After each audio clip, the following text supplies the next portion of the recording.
Hello guys, मैं उदय एक बार फिर अपने चैनल उदय सर स्टडी हब में स्वागत करता हूं। आज हम डायरेक्ट इनडायरेक्ट का दूसरा प्रकार पढ़ने वाले हैं। इंट्रोगेटिव सेंटेंस आज पढ़ेंगे। इसके पहले हम असर्टिव ख़त्म कर चुके हैं। अगर आपको बेहतर इंट्रोगेटिव समझना है तो इसके पहले असर्टिव जो हमने ख़त्म कर दिया उसको आप एक बार देख लीजिए, समझ लीजिए। उसको देखने के बाद ये बेहतर तरीके से आपको समझ में आएगा। तो चलिए इंट्रोगेटिव में चलते हैं। इंट्रोगेटिव का मतलब होता है प्रश्नवाचक, प्रश्नवाचक वाक्य। कैसे हम पहचानेंगे कि ये इंट्रोगेटिव है?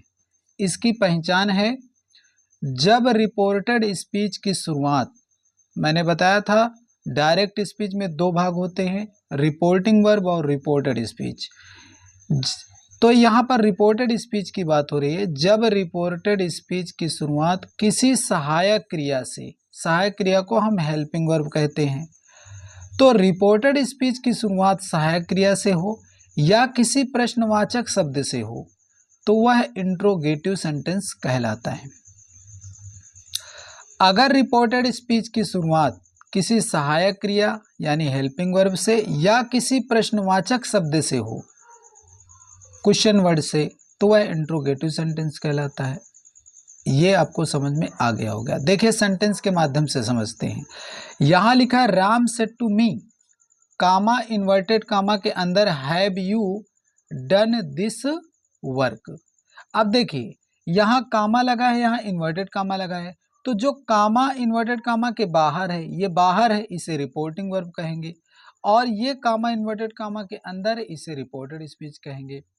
तो ये रिपोर्टेड स्पीच की जो शुरुआत है, शुरुआत क्या है? हैव, और हैव क्या है? ये सहायक क्रिया है। तो अगर रिपोर्टेड स्पीच की शुरुआत किसी सहायक क्रिया से हो तो वह इंट्रोगेटिव सेंटेंस कहलाता है। तो देख लीजिए ये इंट्रोगेटिव है। और इसकी पहचान आप लास्ट से भी कर सकते हैं। लास्ट में क्वेश्चन मार्क दिया होता है, क्वेश्चन मार्क दिया हो तो इंट्रोगेटिव सेंटेंस होता है। दूसरा है he said to him, comma inverted comma के अंदर हाउ आर यू। देखिए शुरुआत किससे है? क्वेश्चन वर्ड से, यानी प्रश्नवाचक शब्द से। हाउ मीन्स कैसे होता है, और हाउ क्या है? एक प्रश्नवाचक शब्द है।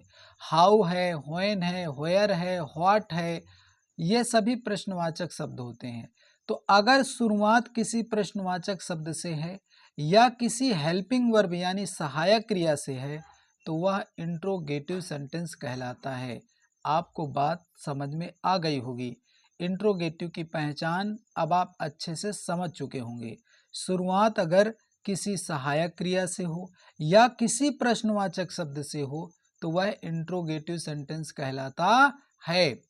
चलिए आगे चलते हैं।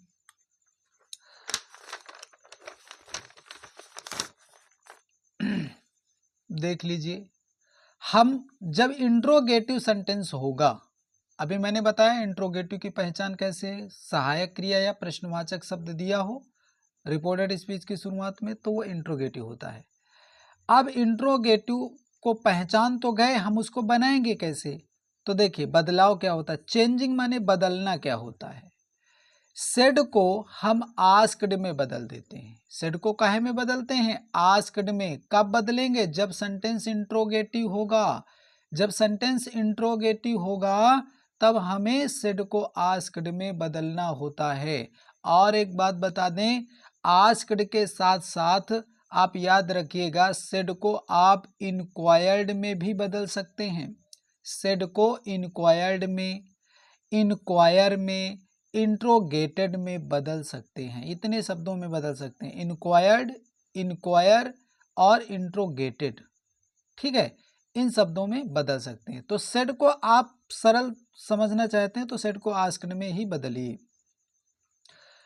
सेड को आस्क्ड में बदलेंगे। इसके बाद कंजक्शन क्या लगता है? कंजक्शन कहाँ लगता है? जहाँ कामा इन्वर्टेड कामा होता है। अभी मैंने एसएलटी में बताया था कि कामा इन्वर्टेड कामा के स्थान पर आपको इफ या दैट लगाना है। एसएलटी में बताया गया था कि कामा इन्वर्टेड कामा के स्थान पर दैट लगाना है, लेकिन ये क्या है? इंट्रोगेटिव है, और इंट्रोगेटिव में कामा इन्वर्टेड कामा के स्थान पर इफ लगाना है या तो वेदर लगाना है। इफ ही लगाना है या तो वेदर लगाना है। बात समझ में आ गई? मेथड क्या है आप देख लीजिए। रिपोर्टेड स्पीच की शुरुआत में अगर सहायक क्रिया आई है, रिपोर्टेड स्पीच की शुरुआत में अगर कोई सहायक क्रिया आई है तो कामा इन्वर्टेड कामा के स्थान पर इफ या वेदर में से कोई एक लगाना है, या तो इफ लगाना है या वेदर लगाना है। लेकिन भाई साहब अगर प्रश्नवाचक शब्द आया है, जैसे हाउ आर यू लिखा है ना, और शुरू में क्या है, प्रश्नवाचक शब्द है, तो अगर शुरू में कोई प्रश्नवाचक शब्द आता है तो आपको फिर कामा इन्वर्टेड कामा के स्थान पर इफ या वेदर नहीं लगाना। इसी प्रश्नवाचक शब्द को हम कामा इन्वर्टेड कामा के स्थान पर उतार देते हैं। उसके कहने का मतलब ये है। चलिए हम सेंटेंस की तरफ चलते हैं। लिखा है नीलम सेड आस्क्ड, नीलम सेड कामा इन्वर्टेड कामा के अंदर आर यू मैड।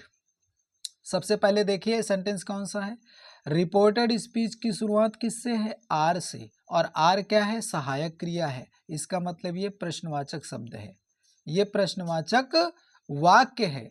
और इस प्रश्नवाचक वाक्य को हम बनाएंगे कैसे, सबसे पहले कर्ता लिखेंगे नीलम, नीलम के बाद सेड को आपको बदलना है आस्क्ड में, याद रखिएगा सेड को आस्क्ड में बदलना है।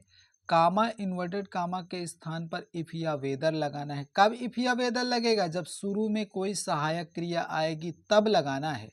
शुरू में अगर कोई सहायक क्रिया आती है तब आपको इफ या वेदर लगाना है। तो देखिए शुरू में सहायक क्रिया है, सहायक क्रिया है तो कामा इन्वर्टेड कामा के स्थान पर आप लगा दो इफ लगा दिया, जो इफ लगाया कामा इन्वर्टेड कामा टूट गया। अब देखिए इस आर को हम क्या करेंगे, कुछ क्षणों के लिए रोक देंगे। आर के आगे पहले कर्ता है, उस कर्ता से निपटेंगे। ये यू सेकेंड पर्सन है, यू क्या है, सेकेंड पर्सन है। अब ये सेकेंड पर्सन है तो मैंने आपको बताया है पर्सन परिवर्तन में, और ये SL2 में बता दिए गए हैं। अगर आपको पर्सन नहीं आते तो आप पहले के वीडियो डायरेक्ट इनडायरेक्ट के पहले के वीडियो आप देख लीजिए, आप बेहतर तरीके से समझ जाएंगे। यू सेकेंड पर्सन है और मैंने बताया था कि सेकेंड पर्सन को बदलने के लिए आपको कर्म के पास आना पड़ता है, रिपोर्टिंग वर्ब के कर्म के पास। लेकिन यहाँ कर्म नहीं है। जब यहाँ कर्म नहीं होगा रिपोर्टिंग वर्ब में कोई कर्म नहीं होगा तो उसे रिपोर्टिंग वर्ब के कर्ता के पास लाते हैं। यू आएगा नीलम के पास और नीलम से बोलेगा आप अपना कर्ता दे दो। तो नीलम क्या है, स्त्रीलिंग है, नीलम स्त्रीलिंग है और स्त्रीलिंग का कर्ता सी होता है। तो यू बदल जाएगा सी में, यू बदल जाएगा सी में। इसके बाद इज एम आर को हमें वाज वेयर में बदलना है। हमने टेंस बदलना भी सिखाया है पीछे के वीडियो में SL2 में, तो आप उनको देख लीजिएगा। अगर आप उनको देख लेते हैं तो ये बेहतर तरीके से आपको समझ में आएगा। इज एम आर को वाज वेयर में बदलना है, सी एक वचन है इसलिए यहाँ पे वाज लगा देंगे। वाज के बाद आगे मैड लिखा हुआ है, आप मैड को वैसे ही उतार देंगे, यहाँ पर फुल स्टॉप लगा दिया। सेंटेंस इस तरह से ये हो गया। अब चलते हैं अगले सेंटेंस की ओर। अगले सेंटेंस की हम चर्चा करेंगे। देखिए यहाँ लिखा है Kunal said to me, comma inverted comma के अंदर had you gone to school. देखिए शुरू में हैड आ गया, रिपोर्टेड स्पीच की शुरुआत हैड से है, क्वेश्चन मार्क लगा है, इसका मतलब ये इंट्रोगेटिव सेंटेंस है। जब इसको बनाएंगे ना तो सबसे पहले कर्ता लिखेंगे कुणाल, कुणाल के बाद सेड को बदल देंगे आस्क्ड में, याद रखिएगा सेड को आस्क्ड में बदलना है। कब बदलना है, जब शुरू में कोई सहायक क्रिया या प्रश्नवाचक शब्द आए तो सेड को आस्क्ड में बदलना है। टू हटा देंगे, मी वैसे उतार लेंगे, कामा इन्वर्टेड कामा के स्थान पर इफ लगा देंगे। आप समझ गए होंगे कि इफ क्यों लगाया गया, क्योंकि शुरू में क्या दिया है, सहायक क्रिया दी है, सहायक क्रिया दी है इसलिए इफ लगा दिया। इफ के बाद अब देखिए हैड निकला, हैड को हम रोक देंगे, हैड को अभी टच नहीं करेंगे। सबसे पहले चलेंगे कर्ता के पास, कर्ता क्या है यू, और यू है सेकेंड पर्सन। सेकेंड पर्सन सब हमेशा किसके पास आते हैं, कर्म के पास। यू आएगा मी के पास और मी से बोलेगा आप अपना कर्ता दे दो, तो मी अपना कर्ता देगा तो आई हो जाएगा, क्या हो जाएगा, आई हो जाएगा। अब आएंगे हैड के पास। देखिए हैड को नहीं बदलते, हैड को नहीं बदलते, हैड को हम वैसे ही उतार लेंगे।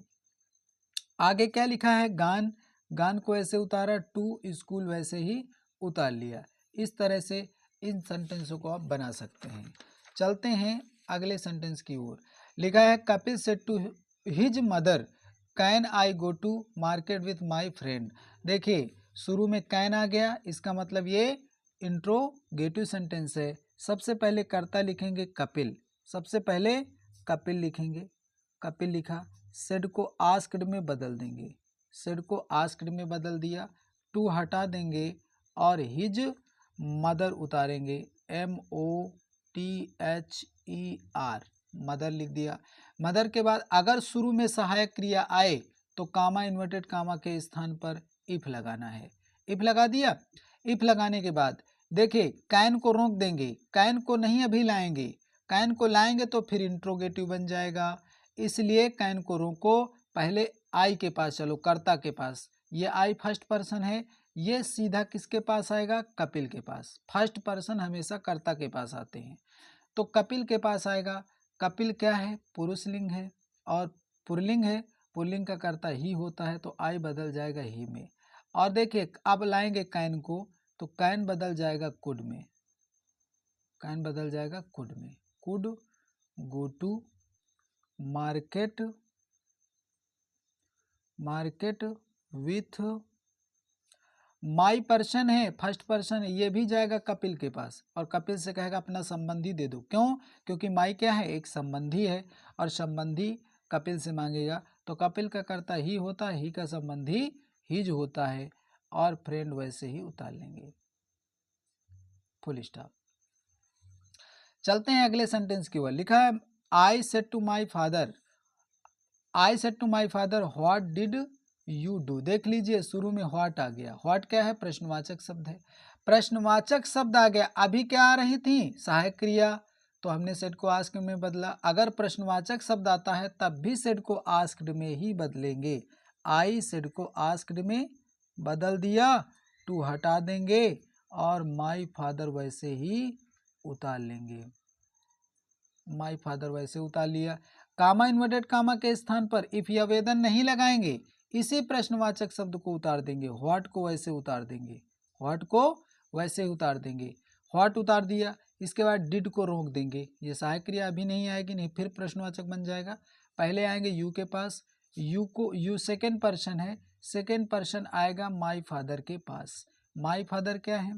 पुल्लिंग है और पुल्लिंग का कर्ता क्या होता है? ही। तो यू फादर से मांगेगा उनका कर्ता, फादर अपना कर्ता दे देंगे ही, और ही के बाद अब देखिए यहाँ डिड दिया है, डिड के बाद नॉट तो दिया नहीं, तो हम क्या करेंगे?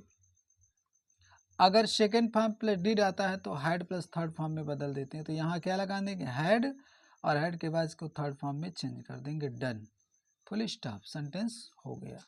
इस तरह से इसको बनाएंगे और समझ लेते हैं।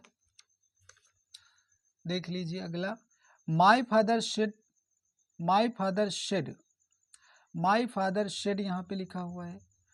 माई फ्रेंड है, sorry, my friend, FRIEND, my friend. Said को आस्क्ड में बदलेंगे क्योंकि प्रश्नवाचक शब्द है, तो शेड को आस्क्ड में बदल दिया। कामा इन्वर्टेड कामा के स्थान पर इफ या वेदन नहीं लगाएंगे। क्यों नहीं लगाएंगे? क्योंकि ये प्रश्नवाचक शब्द है। अगर प्रश्नवाचक शब्द आता है तो कामा इन्वर्टेड कामा के स्थान पर उसी को उतार दिया जाता है, यानी प्रश्नवाचक को ही उतार दिया जाता है। ये लोग प्रश्नवाचक शब्द को उतारा। इसके बाद आगे चलो, विल को नहीं लाएंगे, पहले कर्ता से निपटेंगे। यू सेकेंड पर्सन है, ये आएगा कर्म के पास, कर्म नहीं दिया तो आएगा कर्ता के पास, कर्ता से कोई थर्ड पर्सन लेगा। तो माई फ्रेंड है तो ये क्या हो जाएगा? या तो ही होगा या तो सी होगा। आप ही लिख दो। ही के बाद विल को वुड में बदल दो, WOULD, would, go to Delhi, sentence हो गया। इस तरह से आप सेंटेंसों को बना सकते हैं।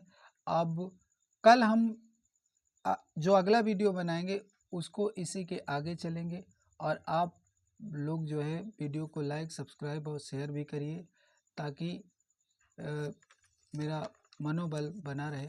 मैं अपने वीडियो को यहीं पर एंड करता हूँ। जय हिंद, जय भारत।